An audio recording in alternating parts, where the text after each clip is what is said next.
Dr. Carter G Woodson. His lifetime of work and love of history, his culture, and Black people's progress in this country have granted him the title, the Father of Black History Month. Dr. Woodson was a teacher, he was a scholar, he was a historian, and he was an individual who saw that there wasn't recognition of Black history. After graduating from Harvard in 1912, Dr. Carter G Woodson saw the lack of Black history being taught and that Black achievements were many times not included.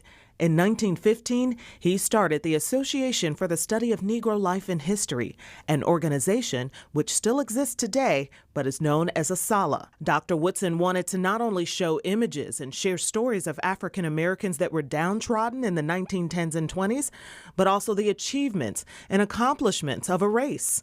To do this, the Journal of Negro History was created to provide knowledge and inspire progress for Black people in 1916. Woodson spent the next several years publishing from his home office in D.C. and promoting that history through teaching, public lectures, and his writings. And in 1926, Woodson's first Negro History Week was held in February. He established it. Hey family, it is Netta at Black Lives Count, and I am back at you with another video. So the subject of the matter today is Carter G Woodson. Carter G Woodson was a foundational Black American who founded the Black History Month concept. And the reason he did this was because there was no, as you saw in the video, recommendation of or recognition of foundational Black Americans who were descendants of slaves in the United States, and of their different, contributions to the American society. So he wanted to bring notation to those foundational Black Americans so that it would be known that, things that foundational Black Americans contributed to the history, the culture, the politics, the everything, referencing what you know of as the United States. So when foundational Black Americans are saying that Black History Month is for foundational Black Americans, let's be clear. If you were not in the United States, or any of your ancestors were in the United States that were slaves in the United States, were present when Dr. Woodson created the concept of Black history. At that time, as you saw in the video, it was week, and then later it turned into month. Then you have no reason to be upset because you don't feel that you or your group is identified with that legacy, because you're not part of it. You're not part of that legacy. And so yes, while if you want to celebrate with us the foundational Black Americans, Black History Month, we welcome that. We welcome that. We have no problem with that. Where the problem lies is when you had no contribution to the American society at the times that we are talking about, we're discussing. Okay, when Black History Week, officially first began, and the concept behind it. If you were not present, or any of your ancestors were not present during those times, then you have nothing to do with it, other than to today contribute celebratory, whatever, and say, okay, hey, this is wonderful for foundational Black Americans.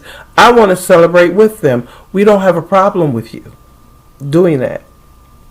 It's when you're trying to come in and co-opt and take, that whole concept for yourselves. I'm not over in Nigeria or Ghana or wherever they have Dirty December and saying, well, why can't this be called Black American Dirty Decembers? We're not doing that. Because that was a concept that probably started, I don't know when that started, but probably before Black Americans began going back to the continent in mass numbers. Now, Black Americans have been going to the continent for years. For years. So it's not a new concept. It just has become more popularized because now there's, the tech world, so people are seeing it in real time now that Black Americans are traveling back to the continent of Africa, and so it's being captured more. But we wouldn't go over there and do that. So for any immigrant, whether you black, brown, whatever you want to call yourselves, or white for that matter, that come over to America and say, yeah, well, I feel like we should be included in that Foundational Black Americans Black History Month, then something is wrong with you. And you possibly need to rethink, your whole ideology. So, I don't get that. I don't get that. And to say that it's not being inclusive, it's very inclusive. There are celebrations going on all over the United States. Take part in one or two, or three, or four, or even five. But don't say, hey, it's not inclusive because we're not including Nigerians specifically, or Caribbeans specifically, or Jamaicans specifically. It is inclusive as, yes, all black people are included and welcome to enjoy, to celebrate, and to take part in any festivities. But we do draw the line when you want to cross over and say, hey, this is mine. You already did that with the Essence Festival, and you see where that got us, right? That's why we got to a point where now black people are Black Americans, foundational Black Americans, who started the Essence Festival. So now this is why they're saying, yeah, no more. No more. Because you can't just come into a country that is already built up by a people and then think that you're going to take all of their, cultural, because that's what it is. And many of you say, foundational Black Americans don't have culture. Oh, we have plenty of culture. It's the very culture that you're trying to steal. It's unnecessary. And so this is why we're seeing the delineation and the gatekeeping become very, very active now. And this is where we just draw the line in the sand and say, hell no, you can't cross over here, and that's just the way it is. It's not for being facetious, it's for being protective. So we have to understand the difference. Protective versus facetious. It may seem a little facetious because some of you don't know how to sit down somewhere. You really don't. So I am saying yes. If you want to celebrate Black History Month with foundational Black Americans, then by all means do so. We would love to have you included in the celebration.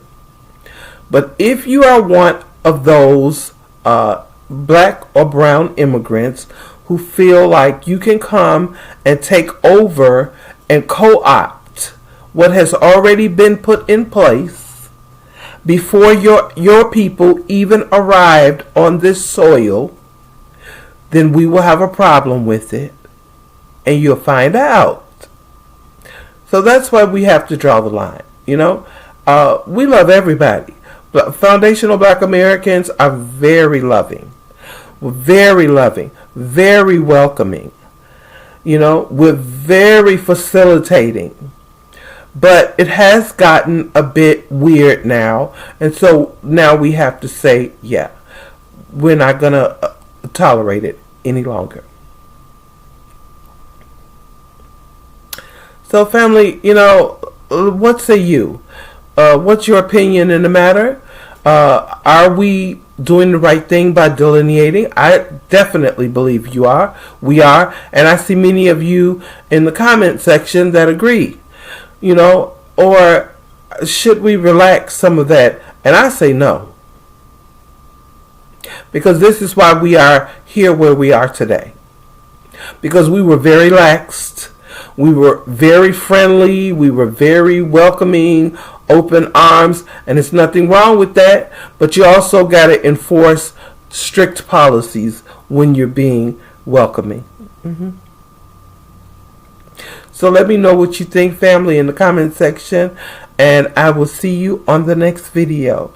Peace, love, and blessings to you, and Black Power. All right, family, take care. Bye-bye.